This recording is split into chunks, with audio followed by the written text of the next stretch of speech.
નમસ્કાર દર્શક મિત્રો, આપ જોઈ રહ્યા છો વાયન ન્યૂઝ। હવે જોઈએ અગત્યના સમાચાર। યુવા જોશ ગ્રુપ દ્વારા ગઈકાલે હરણીમાં બાળકોને શ્રદ્ધાંજલિ અર્પણ કરવામાં આવી। વડોદરાના હરણી તળાવમાં બાળકો ડૂબવાની અત્યંત દુઃખદ ઘટના બની હતી।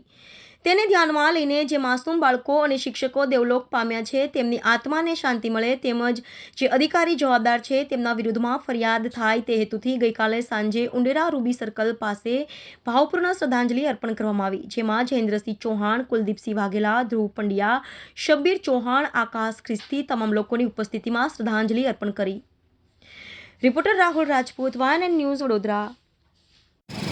વડોદરા શહેરમાં આટલી મોટી દુર્ઘટના ઘટેલી 18/1/2024ના દિવસે તેના સંદાકે આજે ઉંડેરા ગામમાં શ્રદ્ધાંજલિનો પ્રોગ્રામ રાખવામાં આવેલો છે અને સરકારને ઉપર ધ્યાન દોરવા માંગીએ છીએ કે જે આટલી મોટી દુર્ઘટના ઘટી છે તેથી વડોદરા મહાનગરપાલિકામાં જે કર્મચારીઓ છે, જે અધિકારી છે એના પર કડકમાં કડક કાર્યવાહી કરવામાં આવે। જે હજુ આ છોકરાઓને ન્યાય નહીં મળ્યો, જો એમને ન્યાય નહીં મળે તો યુવા જોશ ગ્રુપ ઉગ્ર આંદોલન કરશે તેવી અપીલ છે।